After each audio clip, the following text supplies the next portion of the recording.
സകലത്തിൻ്റെയും സൃഷ്ടാവും പിതാവുമായ ദൈവത്തിൻ്റെയും കർത്താവായ യേശു ക്രിസ്തുവിൻ്റെയും നാമത്തിൽ ഏവർക്കും സ്നേഹവന്ദനം. ഇന്ന് ഏപ്രിൽ 14. ഇന്ന് നമ്മൾ വായിക്കുന്ന ആദ്യത്തെ വായനാഭാഗം സംഖ്യാപുസ്തകം 33-ാം അധ്യായം. സംഖ്യാപുസ്തകം 33-ാം അധ്യായം 1-ാം വാക്യം മുതൽ. മോശയുടെയും അഹരോന്റെയും കൈക്കീഴിൽ ഗണം ഗണമായി മിസ്രയീം ദേശത്തു നിന്നും പുറപ്പെട്ട ഇസ്രായേൽ മക്കളുടെ പ്രയാണങ്ങൾ ആവിത്. മോശ യഹോവയുടെ കൽപ്പന പ്രകാരം അവരുടെ പ്രയാണക്രമത്തിൽ അവരുടെ താവളങ്ങൾ എഴുതിവെച്ചു. താവളമായി അവർ ചെയ്ത പ്രയാണങ്ങൾ ആവിത്. 1-ാം മാസം 15-ാം തീയതി അവർ രമസേസിൽ നിന്ന് പുറപ്പെട്ടു. പെസഹ കഴിഞ്ഞ പിറ്റന്നാൾ ഇസ്രായേൽ മക്കൾ എല്ലാ മിസ്രയീമിനും കാണുകെ യുദ്ധസന്നദ്ധരായി പുറപ്പെട്ടു. മിസ്രയീമരോ യഹോവ തങ്ങളുടെ ഇടയിൽ സംഹരിച്ച കടിഞ്ഞൂലുകളെല്ലാം കുഴിച്ചിടുകയായിരുന്നു. അവരുടെ ദേവന്മാരുടെ മേലും യഹോവ ന്യായവിധി നടത്തിയിരുന്നു. ഇസ്രായേൽ മക്കൾ രമസേസിൽ നിന്ന് പുറപ്പെട്ട് സൂക്കോത്തിൽ പാളയമിറങ്ങി. സൂക്കോത്തിൽ നിന്ന് അവർ പുറപ്പെട്ട് മരുഭൂമിയുടെ അറ്റത്തുള്ള ഏഥാമിൽ പാളയമിറങ്ങി. ഏഥാമിൽ നിന്ന് പുറപ്പെട്ട് ബാൽ സെഫോനെതിരെയുള്ള പീഹാ ഹിരോത്തിന് തിരിഞ്ഞുവന്ന് അവർ മിഗ്ദോലിന് കിഴക്ക് പാളയമിറങ്ങി. പീഹാ ഹിരോത്തിന് കിഴക്ക് നിന്ന് പുറപ്പെട്ട് കടലിന്റെ നടുവിൽ കൂടി മരുഭൂമിയിൽ കടന്ന് ഏഥാ മരുഭൂമിയിൽ 3 ദിവസത്തെ വഴി നടന്ന് മാറായിൽ പാളയമിറങ്ങി. മാറയിൽ നിന്ന് പുറപ്പെട്ട് ഏലീമിലെത്തി.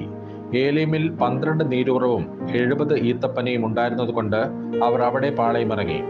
ഏലീമിൽ നിന്ന് പുറപ്പെട്ട് ചെങ്കടലിനരികെ പാളയമിറങ്ങി. ചെങ്കടലിനരികെ നിന്ന് പുറപ്പെട്ട് സീൻ മരുഭൂമിയിൽ പാളയമിറങ്ങി. സീൻ മരുഭൂമിയിൽ നിന്ന് പുറപ്പെട്ട് ദൊഫ്കയിൽ പാളയമിറങ്ങി. ദൊഫ്കയിൽ നിന്ന് പുറപ്പെട്ട് ആലൂസിൽ പാളയമിറങ്ങി. ആലൂസിൽ നിന്ന് പുറപ്പെട്ട് രഫീദീമിൽ പാളയമിറങ്ങി. അവിടെ ജനത്തിന് കുടിപ്പാൻ വെള്ളമില്ലായിരുന്നു. രഫീദീമിൽ നിന്ന് പുറപ്പെട്ട് സീനായ് മരുഭൂമിയിൽ പാളയമിറങ്ങി. സീനായ് മരുഭൂമിയിൽ നിന്ന് പുറപ്പെട്ട് കിബ്രോത്ത് ഹത്താവയിൽ പാളയമിറങ്ങി. കിബ്രോത്ത് ഹത്താവയിൽ നിന്ന് പുറപ്പെട്ട് ഹസേരോത്തിൽ പാളയമിറങ്ങി. ഹസേരോത്തിൽ നിന്ന് പുറപ്പെട്ട് റിത്മയിൽ പാളയമിറങ്ങി. റിത്മയിൽ നിന്ന് പുറപ്പെട്ട് റിമ്മോൻ പെരേസിൽ പാളയമിറങ്ങി. റിമ്മോൻ പെരേസിൽ നിന്ന് പുറപ്പെട്ട് ലിബ്നയിൽ പാളയമിറങ്ങി. ലിബ്നയിൽ നിന്ന് പുറപ്പെട്ട് റിസയിൽ പാളയമിറങ്ങി. റിസയിൽ നിന്ന് പുറപ്പെട്ട് കെഹേലാദയിൽ പാളയമിറങ്ങി. കെഹേലാദയിൽ നിന്ന് പുറപ്പെട്ട് ഷാഫേർ മലയിൽ പാളയമിറങ്ങി. ഷാഫേർ മലയിൽ നിന്ന് പുറപ്പെട്ട് ഹരാദയിൽ പാളയമിറങ്ങി. ഹരാദയിൽ നിന്ന് പുറപ്പെട്ട് മഖ്ഹേലോത്തിൽ പാളയമിറങ്ങി. മഖ്ഹേലോത്തിൽ നിന്ന് പുറപ്പെട്ട് തഹത്തിൽ പാളയമിറങ്ങി. തഹത്തിൽ നിന്ന് പുറപ്പെട്ട് താരഹിൽ പാളയമിറങ്ങി. താരഹിൽ നിന്ന് പുറപ്പെട്ട് മിത്കയിൽ പാളയമിറങ്ങി. മിത്കയിൽ നിന്ന് പുറപ്പെട്ട് ഹസ്മോനയിൽ പാളയമിറങ്ങി. ഹസ്മോനിൽ നിന്ന് പുറപ്പെട്ട് മൊസേരോത്തിൽ പാളയമിറങ്ങി. മൊസേരോത്തിൽ നിന്ന് പുറപ്പെട്ട് ബെനയാക്കാനിൽ പാളയമിറങ്ങി. ബെനയാക്കൽ നിന്ന് പുറപ്പെട്ട് ഹോർ ഹഗിദ്ഗാദിൽ പാളയമിറങ്ങി. ഹോർ ഹഗിദ്ഗാദിൽ നിന്ന് പുറപ്പെട്ട് യൊത്ബാദയിൽ പാളയമിറങ്ങി. യൊത്ബാദയിൽ നിന്ന് പുറപ്പെട്ട് അബ്രോനയിൽ പാളയമിറങ്ങി. അബ്രോനയിൽ നിന്ന് പുറപ്പെട്ട് എസ്യോൻ ഗേബേരിൽ പാളയമിറങ്ങി. എസ്യോൻ ഗേബേരിൽ നിന്ന് പുറപ്പെട്ട് സീൻ മരുഭൂമിയിൽ പാളയമിറങ്ങി. അതാകുന്നു കാദേശ്. അവർ കാദേശിൽ നിന്ന് പുറപ്പെട്ട് ഏദോം ദേശത്തിന്റെ അതിരിങ്കൽ ഹോർ പർവ്വതത്തിങ്കൽ പാളയമിറങ്ങി.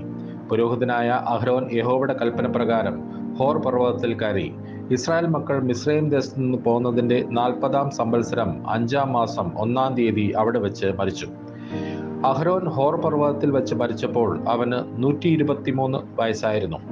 എന്നാൽ കനാൻ ദേശത്ത് തെക്ക് പാർത്തിരുന്ന കനാന്യനായ അരാദ് രാജാവ് ഇസ്രായേൽ മക്കളുടെ വരവിനെ കുറിച്ച് കേട്ടു.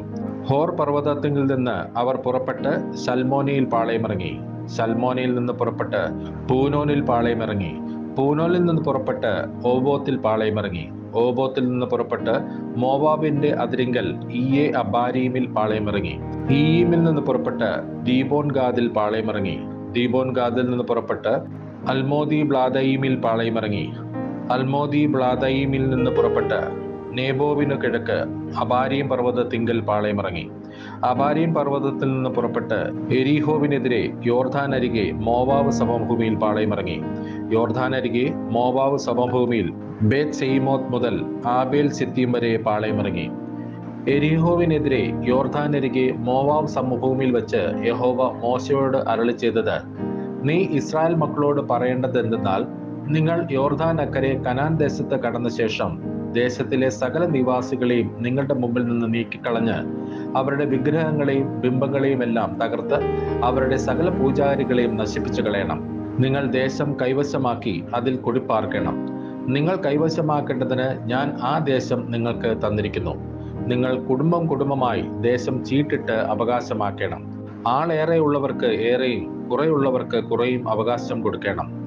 അവനവന് ചീട്ട് എവിടെ വീഴുന്നുവോ അവിടെ അവന്റെ അവകാശം ആയിരിക്കണം. പിതൃഗോത്രമായി നിങ്ങൾക്ക് അവകാശം ലഭിക്കണം. എന്നാൽ ദേശത്തെ നിവാസികളെ നിങ്ങളുടെ മുമ്പിൽ നിന്ന് നീക്കിക്കളയാതിരുന്നാൽ നിങ്ങൾ അവരിൽ ശേഷിപ്പിക്കുന്നവർ നിങ്ങളുടെ കണ്ണുകളിൽ മുള്ളുകളും പാർശ്വങ്ങളിൽ കണ്ടകങ്ങളുമായി നിങ്ങൾ പാർക്കുന്ന ദേശത്ത് നിങ്ങളെ ഉപദ്രവിക്കും. അത്രയുമല്ല, ഞാൻ അവരോട് ചെയ്യുവാൻ നിരൂപിച്ചതുപോലെ നിങ്ങളോട് ചെയ്യും. ഇന്ന് നമ്മൾ വായിക്കുന്ന രണ്ടാമത്തെ വായനാഭാഗം സദൃശവാക്യങ്ങൾ 24-ാം അധ്യായം. സദൃശവാക്യങ്ങൾ 24-ാം അധ്യായം 1-ാം വാക്യം മുതൽ. ദുഷ്ടന്മാരോട് അസൂയപ്പെടരുത്, അവരോടുകൂടെ ഇരിപ്പാൻ ആഗ്രഹിക്കുകയും അരുത്. അവരുടെ ഹൃദയം സാഹസം ചിന്തിക്കുന്നു, അവരുടെ അധരം വേണ്ടാതനം പറയുന്നു. ജ്ഞാനം കൊണ്ട് ഭവനം പണിയുന്നു, വിവേകം കൊണ്ട് അത് സ്ഥിരമായി വരുന്നു. പരിജ്ഞാനം കൊണ്ട് അതിൻ്റെ മുറികളിൽ വിലയേറിയതും മനോഹരവുമായ സകല സമ്പത്തും നിറഞ്ഞു വരുന്നു. ജ്ഞാനിയായ പുരുഷൻ ബലവാനാകുന്നു, പരിജ്ഞാനമുള്ളവൻ ബലം വർദ്ധിപ്പിക്കുന്നു. ഭരണ സാമർത്ഥ്യത്തോടെ നീ യുദ്ധം നടത്തി ജയിക്കും, മന്ത്രിമാരുടെ ബഹുത്വത്തിൽ രക്ഷയുണ്ട്. ജ്ഞാനം ഭോഷന് അത്യുന്നതമായിരിക്കുന്നു, അവൻ പട്ടണവാതിൽക്കൽ വായ് തുറക്കുന്നില്ല. ദോഷം ചെയ്യുവാൻ നിരൂപിക്കുന്നവനെ ദുഷ്കർമ്മി എന്ന് പറഞ്ഞു വരുന്നു. ഭോഷന്റെ നിരൂപണം പാപം തന്നെ, പരിഹാസി മനുഷ്യർക്ക് വെറുപ്പാകുന്നു. കഷ്ടകാലത്ത് നീ കുഴഞ്ഞു പോയാൽ നിന്റെ ബലം നഷ്ടം തന്നെ. മരണത്തിന് കൊണ്ടുപോകുന്നവരെ വിടുവിക്കാം, കൊലയ്ക്കായി വിറച്ചു ചെല്ലുന്നവരെ രക്ഷിപ്പാൻ നോക്കുക. ഞങ്ങൾ അറിഞ്ഞില്ലല്ലോ എന്ന് നീ പറഞ്ഞാൽ ഹൃദയങ്ങളെ തൂക്കി നോക്കുന്നവൻ ഗ്രഹിക്കയില്ലയോ? നിന്റെ പ്രാണനെ കാക്കുന്നവൻ അറിയുകയില്ലയോ? അവൻ മനുഷ്യന് പ്രവൃത്തിക്ക് തക്കവണ്ണം പകരം കൊടുക്കയില്ലയോ? മകനെ, തേൻ തിന്നുക, അത് നല്ലതല്ലോ. തേൻ കെട്ട നിന്റെ അണ്ണാക്കിന് മധുരമത്രേ. ജ്ഞാനവും നിന്റെ ഹൃദയത്തിന് അങ്ങനെ തന്നെ എന്നറിയുക. നീ അത് പ്രാപിച്ചാൽ പ്രതിഫലമുണ്ടാകും, നിന്റെ പ്രത്യാശയ്ക്ക് ഭംഗം വരികയുമില്ല. ദുഷ്ട, നീ നീതിമാന്റെ പാർപ്പിടത്തിന് പതിയിരിക്കരുത്, അവന്റെ വിശ്രാമ സ്ഥലത്തെ നശിപ്പിക്കുകയും അരുത്. നീതിമാൻ 7 പ്രാവശ്യം വീണാലും എഴുന്നേൽക്കും, ദുഷ്ടന്മാരോ അനർത്ഥത്തിൽ നശിച്ചു പോകും. നിന്റെ ശത്രു വീഴുമ്പോൾ സന്തോഷിക്കരുത്, അവൻ ഇടറുമ്പോൾ നിന്റെ ഹൃദയം ആനന്ദിക്കരുത്. യഹോവ കണ്ടിട്ട് അവന് ഇഷ്ടക്കേടാകുവാനും തന്റെ കോപം അവങ്കൽ നിന്ന് മാറ്റിക്കളവാനും മതി. ദുഷ്പ്രവർത്തിക്കാർ നിമിത്തം മുഷിയരുത്, ദുഷ്ടന്മാരോട് അസൂയപ്പെടുകയും അരുത്. ദോഷിക്ക് പ്രതിഫലമുണ്ടാകുകയില്ല, ദുഷ്ടന്റെ വിളക്ക് കെട്ടുപോകും. മകനെ, യഹോവയെയും രാജാവിനെയും ഭയപ്പെടുക, മത്സരികളോട് ഇടപെടരുത്. അവരുടെ ആപത്ത് പെട്ടെന്ന് വരും, 2 കൂട്ടർക്കും വരുന്ന നാശം ആരറിയുന്നു? ഇവയും ജ്ഞാനികളുടെ വാക്യങ്ങൾ, ന്യായവിസ്താരത്തിൽ മുഖദാക്ഷിണ്യം നന്നല്ല. ദുഷ്ടനോട് നീ നീതിമാൻ എന്ന് പറയുന്നവനെ ജാതികൾ ശപിക്കുകയും വംശങ്ങൾ വെറുക്കുകയും ചെയ്യും. അവനെ ശാസിക്കുന്നവർക്കോ നന്മയുണ്ടാകും, നല്ലൊരു അനുഗ്രഹം അവരുടെ മേൽ വരും. നേരുള്ള ഉത്തരം പറയുന്നവൻ അധരങ്ങളെ ചുംബനം ചെയ്യുന്നു. വെളിയിൽ നിന്റെ വേല ചെയ്യുക, വയലിൽ എല്ലാം തീർക്കുക, പിന്നത്തേതിൽ നിന്റെ വീട് പണിയുക. കാരണം കൂടാതെ കൂട്ടുകാരന് വിരോധമായി സാക്ഷി നിൽക്കരുത്, നിന്റെ അധരം കൊണ്ട് ചതിക്കുകയും അരുത്. അവൻ എന്നോട് ചെയ്തതുപോലെ ഞാൻ അവനോട് ചെയ്യുമെന്നും ഞാൻ അവന് അവന്റെ പ്രവൃത്തിക്ക് പകരം കൊടുക്കുമെന്നും നീ പറയരുത്. ഞാൻ മടിയന്റെ കണ്ടത്തിനരികെയും ബുദ്ധിഹീനന്റെ മുന്തിരിത്തോട്ടത്തിന് സമീപയും കൂടിപ്പോയി. അവിടെ മുള്ളു പടർന്നു പിടിച്ചിരിക്കുന്നതും തൂവ നിറഞ്ഞ് നിലം മൂടിയിരിക്കുന്നതും അതിന്റെ കന്മതിൽ ഇടിഞ്ഞു കിടക്കുന്നതും കണ്ടു. ഞാനത് നോക്കി വിചാരിക്കുകയും അത് കണ്ട് ഉപദേശം പ്രാപിക്കുകയും ചെയ്തു. കുറെ കൂടെ ഉറക്കം, കുറെ കൂടെ നിദ്ര, കുറെ കൂടെ കൈകെട്ടിക്കിടക്ക.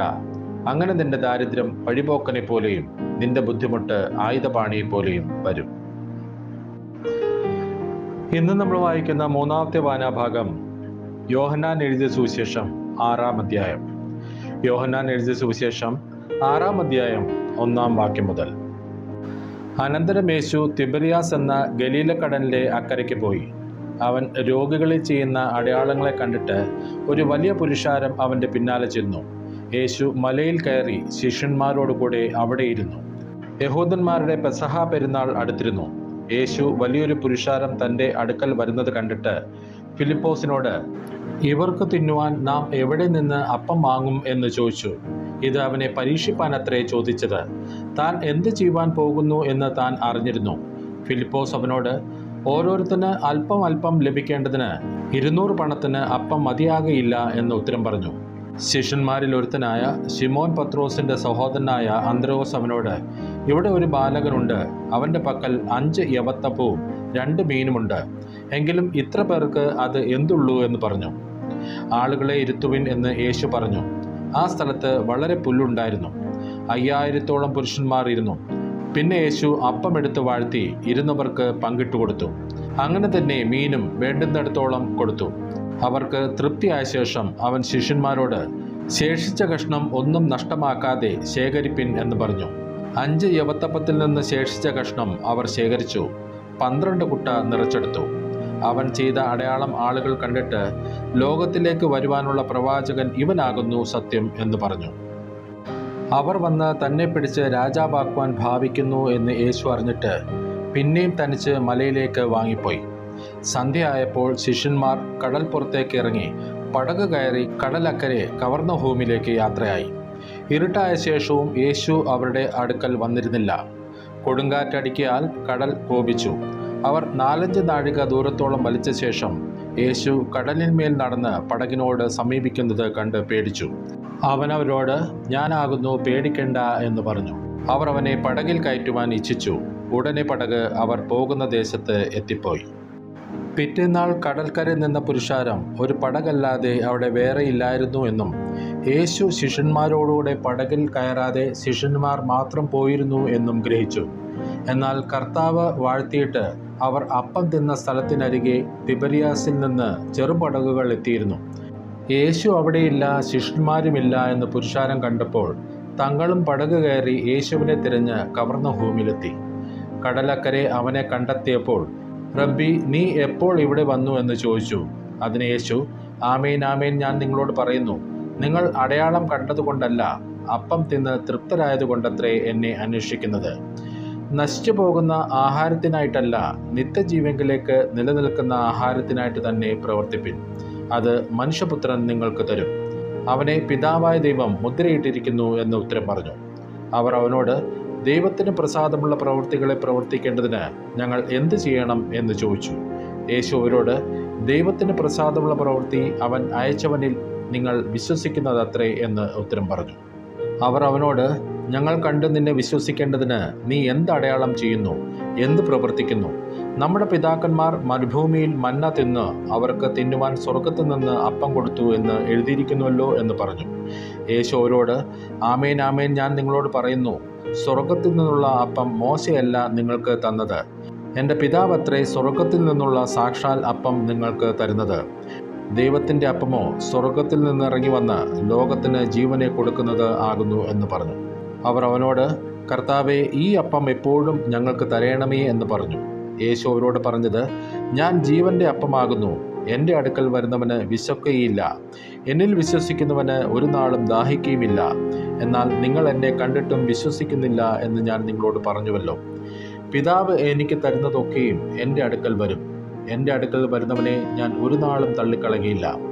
ഞാൻ എൻ്റെ ഇഷ്ടമല്ല, എന്നെ അയച്ചവൻ്റെ ഇഷ്ടമത്രേ ചെയ്യുവാൻ സ്വർഗത്തിൽ നിന്ന് ഇറങ്ങി വന്നിരിക്കുന്നത്. അവൻ എനിക്ക് തന്നതിൽ ഒന്നും ഞാൻ കളയാതെ എല്ലാം ഒടുക്കത്തെ നാളിൽ ഉയർത്തെഴുന്നേൽപ്പിക്കണം എന്നാകുന്നു എന്നെ അയച്ചവൻ്റെ ഇഷ്ടം.